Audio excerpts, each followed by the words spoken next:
Clark. Fish. Johnson. Jorgensen. Here.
Yep, this change order is for over excavation on that second wall, so that lower retaining wall.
We've got the park report on page 48.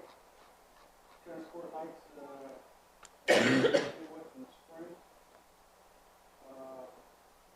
We have a purchase of a boom mower on page 49 and 52. Pretty interesting looking. Good. Motion second to approve the purchase of a boom mower. Any further discussion? Hearing none, all in favor say aye. Aye. Opposed, same sign. Motion carries. Consider the pickleball nets as surplus property. The old ones? Correct, with a value of less than $500. Motion second to declare the pickleball nets surplus property. Any further discussion? Hearing none, all in favor say aye. Aye. Opposed, same sign. Motion carries. Ash Tree Project, change order number 1 on page 54 and 55. The change order just balances out the quantities for the ash tree removal project. We took out about 5 trees. The homeowners decided to treat those trees. So it is a decrease in the original contract amount by about $3,300. So the final pay app is under the budgeted amount of $50,000.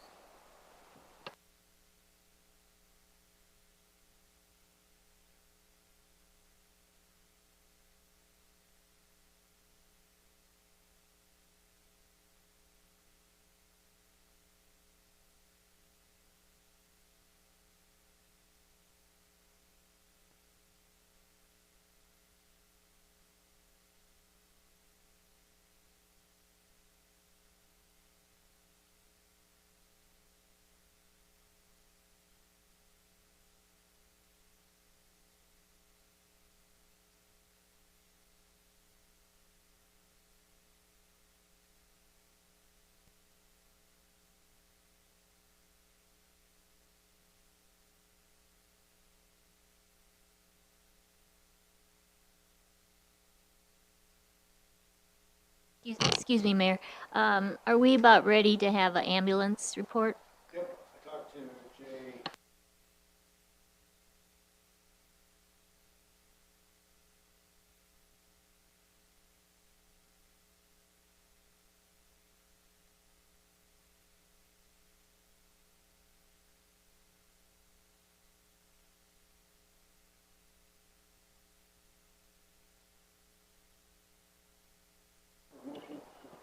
No, just at this point in time, I wanted to list all of the studies that we've done historically regarding our infrastructure and getting ready for growth.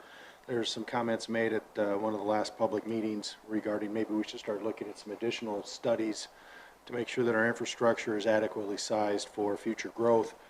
These are the studies that we've undertaken in the past and some that we've got going on for 2023.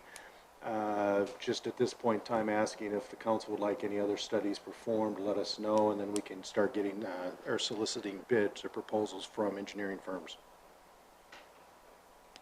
Any other discussion by council? I guess maybe one, I don't know, I'm not requesting an additional study on it. I've already relayed a couple thoughts to Tammy on this, but, you know, the data from our water study had reflected a projected growth out in the year 2045 to be, their hybrid model came up with like 16,000. I just want to make sure we're being thorough. You know, if we have these 3 large apartments go up, not that they're there yet, but I mean, that could potentially change our population by 30% if we have 900 units. So I don't know. I don't know what needs to happen to keep an eye on that, but. Isn't our capacity in the water plant going to double? It is, but, I mean, their projections for 25 years out, we could be there in 5 or 10 years if we have a big growth spurt. Well, you know, how our houses last year, we built over 100. This year, we built 42. So that is definitely slowing down. And I really don't want to get into the position where we start bringing up the water again because we've done the studies, the aquifers are recharging. We've been assured of that. And we've doubled the size of the water plant. I think that we're taking good responsibility for all of that. Just to add to that, our water source study did go up to 2045 and had those projections, but our water treatment plant facility plan did look out to 2070. So I think those populations were in that 23,000 range, but I would have to go back and confirm that. But I think our water treatment plant study did have some more of that population projection. Okay. Okay. Any other discussion on the infrastructure studies? Employment policy manual. Number 63 to 66. Handed out a revised one. City Attorney Marceau gave us some language on one of the sections, and then she just came up with some other stuff today on section 4.4 overtime. Middle of the second line where it says take time off without using vacation leave should be in there. It allows exempt employees, if they put in their time and with approval from the city administrator, they can take some time off during that week. And then on section 5.3.8, language proposed by Attorney Marceau is in blue. Absent exigent circumstances, employees generally should not initiate work activities during periods of approved time off, including but not limited to email, phone communications, and meeting attendance. Okay, what does that mean, Lisa? You know, I can see if there's an emergency, a water line break, a power outage, sewer issue, something, that would be something that was not planned. But in terms of if somebody's going to be off for 3 days, we take the whole day off as opposed to coming in for a planned meeting. Now, your administrator always has the ability to say, we need you at that planned meeting, and then we'll work through it with time off, because he supervises everybody. There was a little, the question was, do we want something in there that generally advises employees, if you're off, just take the time off? But gives some flexibility so that if there is some type of emergency, something unforeseen that they really need to be involved in, they can be involved in it. So it's not something that has to be in there. I think there was some request of the city staff to have something to direct employees that they generally should, if they're going to take time off, take the time off, and don't be attending city business. I guess part of my question was, I can't even pronounce it. How do you say that? Exigent. Exigent? How about like we use something like Emergent, Emergent? yeah, Unplanned? unusual. unplanned, unforeseen. Some things I don't have to look it up. Yeah, unforeseen, emergent, unforeseen. Oh, I mean, I'm just a little bohunk here. Jeez, I don't know what that is. We can change that to unforeseen. Get out of the language, or lawyer language. I don't think I learned that one in law school. And in law school, we're taught to use plain language, so. This is just employees generally should, and there's not a shall. I mean, what are the consequences if they do? Well, a couple of things. One, if it's a habit that an employee is working on vacation, we have a tough time accounting for time. So first it would start with a discussion with me and/or HR. And then after that, employee, if it's an ongoing issue that's not resolved, they wouldn't get credit for hours worked. Well, and I guess I would say no. We always have to pay the employees for the time worked, but the way you deal with that is through discipline. So if they're doing it and you're aware of it, you discipline them. They're at-will employees, so you can terminate them for any or no reason, but where you have an employee that is working and not supposed to be working, you still have to pay them for the time. You discipline them with like a warning. You do it again, we're going to suspend you. You do it again, we're going to fire you. Or you can immediately fire, but generally speaking, employers will work through a disciplinary process for violating something like that. I guess to me, this is one of those things that should be dealt with on the employee level now. I guess I don't see the reason to have a policy around it. It's so hard to find people with good work ethic, and let alone find people that want to work when they're on vacation. I just feel like making a policy around that is just a bit much.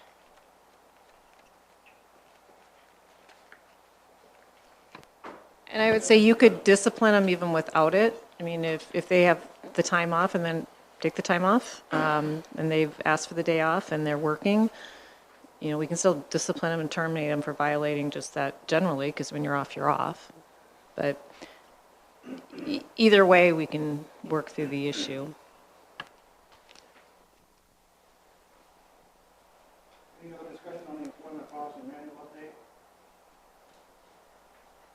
I'll look for a motion. Motion and second to approve the employee policy manual update. Any further discussion? All in favor, say aye. Aye. Opposed, same sign. Aye. Motion carried. Draft policy on table items. Any update on that, Brian? I handed out a updated draft from City Attorney Marceau regarding how to handle tabled motions or tabled items at future meetings.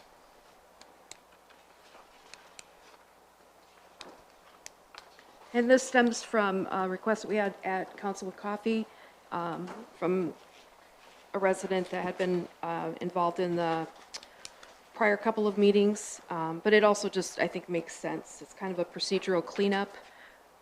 A lot of other councils will follow Robert's rule, and they have a procedure with tabling items and then untabling items, and we really don't. So that gives us some room for people to feel that they're not in the know, and this would clean that up.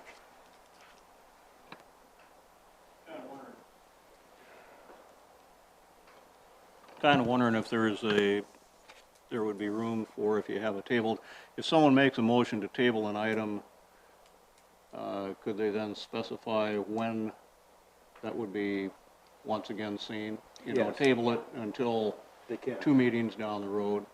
They can. Yeah, and I put that in the revised draft. Years ago, we got rid of the ordinance that said we're going to follow Robert's rules, because when you look at Robert's rules, it's about an inch thick, and there's a lot of different rules that are handled a lot of different ways, depending on a lot of different formations of government. So when we drafted our rules of order, we drafted them with the idea of, you know, what generally happens, so we don't have something in here. But, so I just wanted to follow up with that and to why we don't have Robert's rules. But yes, the way I revised the draft that was presented was to say if somebody wants to table it until the January 15th meeting, until the January 30th meeting, that could be part of the motion. And if you didn't specify that, then this provides the mechanism.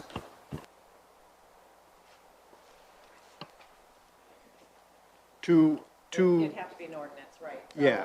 The other thing I'd say is, because our rules are in the ordinance version, we would need to put this in an ordinance version and then have a first reading and a second reading.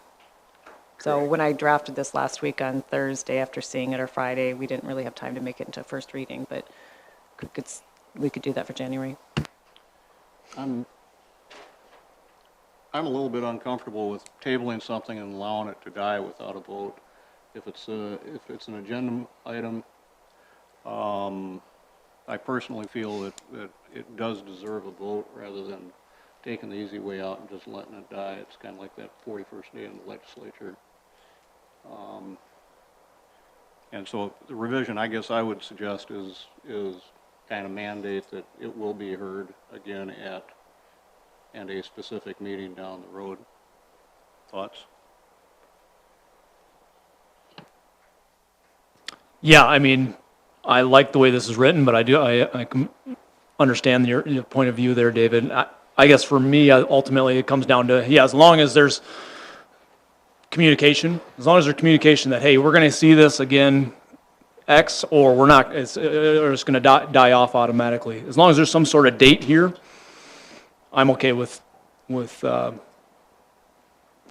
way. If we need to add a little something to that, what you're saying there, David, I'm fine with that too. But as long as, again, we're communicating with the public that this is we're not just gonna show up on the next agenda meeting without some sort of prior acknowledgement of that, so.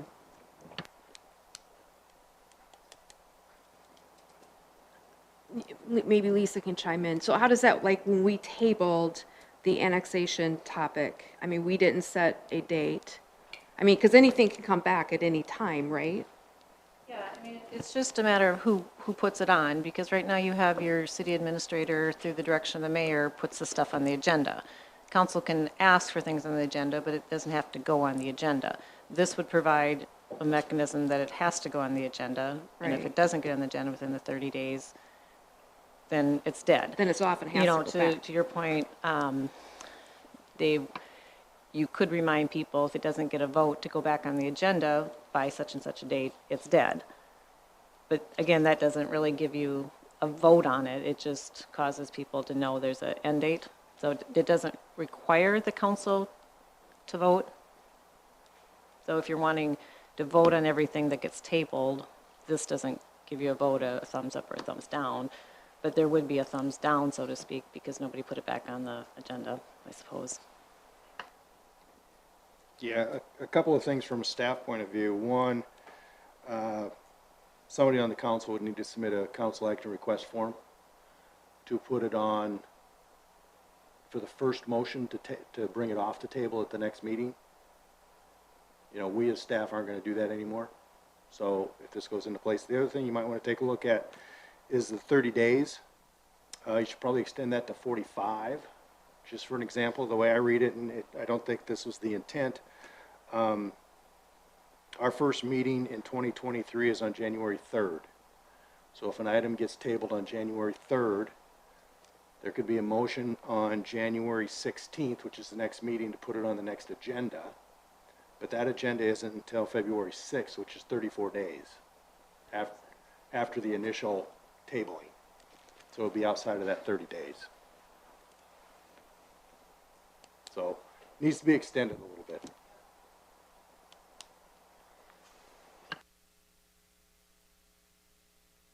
Yeah, and I guess it's I just still getting think- direction from you as to whether you want I a rule. still and don't think it ordinance. would be a very difficult thing to say, you know, if I make a motion to table something, table it until the second meeting in February.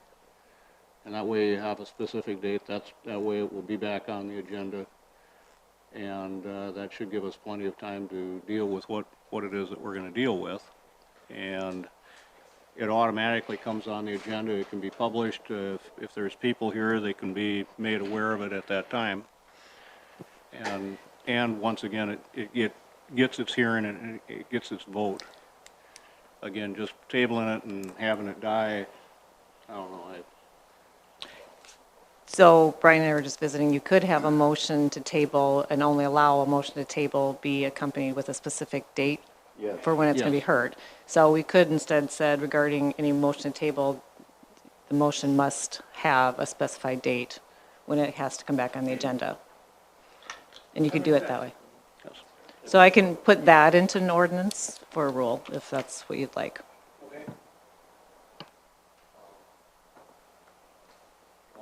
No, I'll just I'll write an ordinance for you for the next meeting that says something to the effect of any motion. In order for a motion table to be effective, there must be a date by which the agenda will be placed back before the council, something like that. Okay.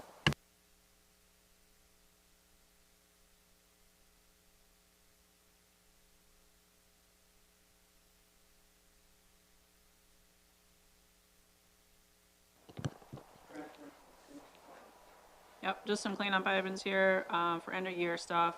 Resolution 4122 would be a contingency transfer to the pool improvements. We got the final pay application in for the pool. Doesn't affect the budget as contingency is built into the budget, so just be a transfer from contingency to pool. Motion second to approve, resolution 4122. Any further discussion? All in favor, say aye. Aye. Opposed, same sign. Resolution 4222. This is a transfer of funds to the Ironwood project, so this would be some expenses that happened prior to our capital improvement project where we halted the Ironwood project. This would come from the general fund to the Ironwood project, and then it just says if we happen to move forward with this project or we approve bonds for this project, then we would pay it back.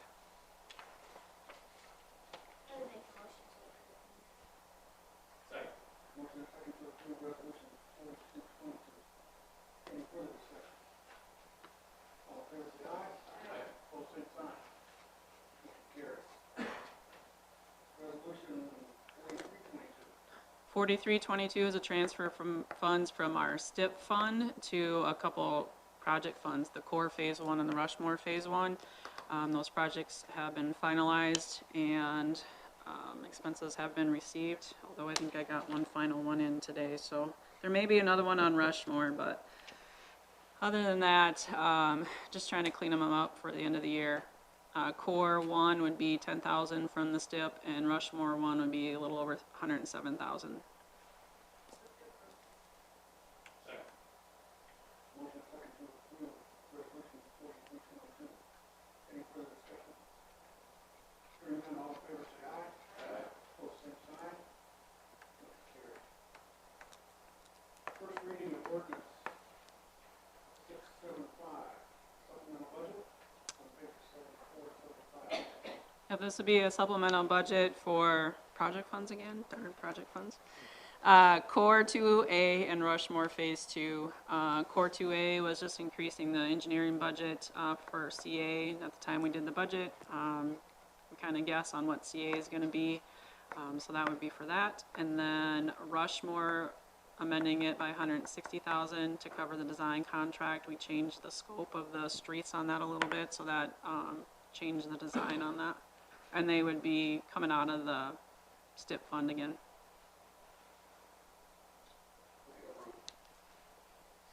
Motion second to approve ordinance 675, supplemental budget.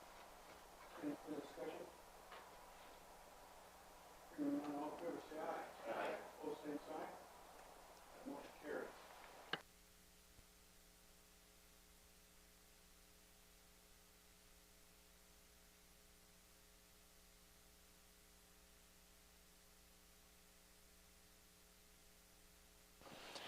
As you know, our construction bid out higher than what we originally thought when we applied for this grant the first time around. And so DOT's been seeing that, and so they did give us that extra 15% on our original grant, and then we can apply for this second grant on here. So it's an 80-20 grant, so we would be applying for the 112,000, which we would then pay, or we would be responsible to pay about 28,000. So no guarantees, but hopeful.